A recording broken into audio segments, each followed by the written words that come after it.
Hi hello friends, આજે મારો ફરી ન્યૂ વ્લોગ આવી ગયો છે, જેમાં હું આજે મુઠિયા ઢોકળા ઘઉંના લોટના બનાવવાની છે.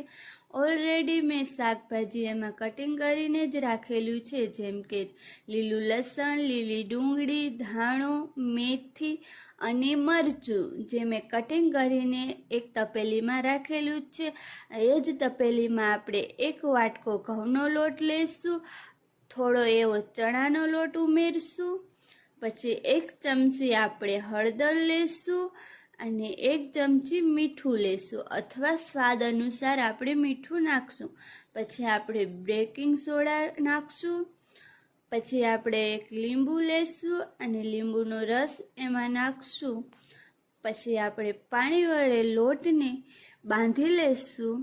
પછી એમાં તેલનું મૂણ આપણે આપશું લોટમાં.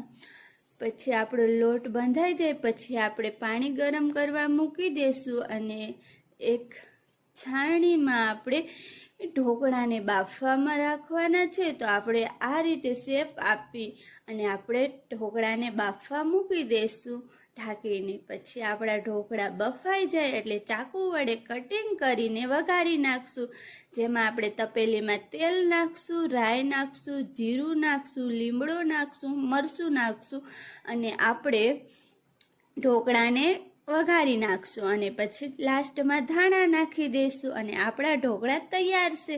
તો તમને આ રેસીપી ગમી હોય તો લાઈક કરજો, કોમેન્ટ કરજો, સબસ્ક્રાઈબ કરજો અને ફોલો કરવાનું ભૂલતા નહીં.